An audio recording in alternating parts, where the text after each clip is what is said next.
ជំរាបសួរនាងខ្ញុំអាប៊ីជាទីប្រឹក្សាផ្នែកលក់របស់រថយន្ត Chevrolet នៅខាងក្រោយនាងខ្ញុំនេះគឺជាប្រភេទរថយន្ត Chevrolet Tracker ស៊េរីឆ្នាំ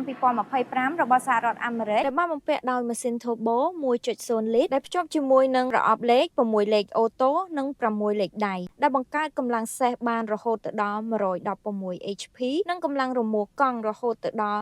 175 Newton ម៉ែត្របើនិយាយអំពីកម្រិតស៊ីសាំងវិញគឺសន្សំសំចៃ100គីឡូស៊ីតែ5ទៅ5លីត្រកន្លះតែប៉ុណ្ណោះចំណែកឯផ្នែកខាងមុខនេះវិញប្រើប្រាស់ដោយចង្កៀងគុជ LED ឬច្បាស់បាញ់បានឆ្ងាយហើយមានមុខងារពិសេសមួយទៀតគឺភ្លើងរេតាមចង្កូតចុះមកដល់ផ្នែកចំហៀងវិញសម្រាប់កង់ជាប្រភេទកង់ Sport ដែលមានទំហំ17អ៊ីងអាលុយមីញ៉ូមដែលមានមុខងារវាស់សម្ពាធខ្យល់កង់ TPMS បើនិយាយពីផ្នែកខាងក្រោយវិញភាពតាក់ទាញជាមួយនឹងស្តុបក្រោយជាប្រភេទ LED ហើយផ្នែកពីខាងក្រោយមានបំពាក់មកជាមួយនឹង sensor 4គ្រាប់និងកាមេរ៉ាមួយគ្រាប់ជំនួយដល់ការចូលចតចំណែកឯឃ្លុកខាងក្រៅអាចផ្ទុកអីវ៉ាន់បានច្រើនមួយចំនួនផងដែរចូលមកដល់ផ្នែកពីខាងក្នុងនេះវិញមានភាពធំទូលាយបំពាក់ដោយកៅអីពូកស្បែកអូតូងាយស្រួលក្នុងការអង្គុយចង្កូតអេឡិចត្រូនិកតឹងធូរតាមល្បឿនអេក្រង់កំសាន្ត Touch Screen មានទំហំ8អ៊ីងមានមុខងារ Apple CarPlay ដែលអាចមើល Google Map បានហើយអ្វីដែលចាប់អារម្មណ៍មួយទៀតនោះគឺដំបូលខាងលើជាប្រភេទដំបូលបាក់ហើយលាតធំចុះមកដល់ផ្នែកខាងក្នុងហើយ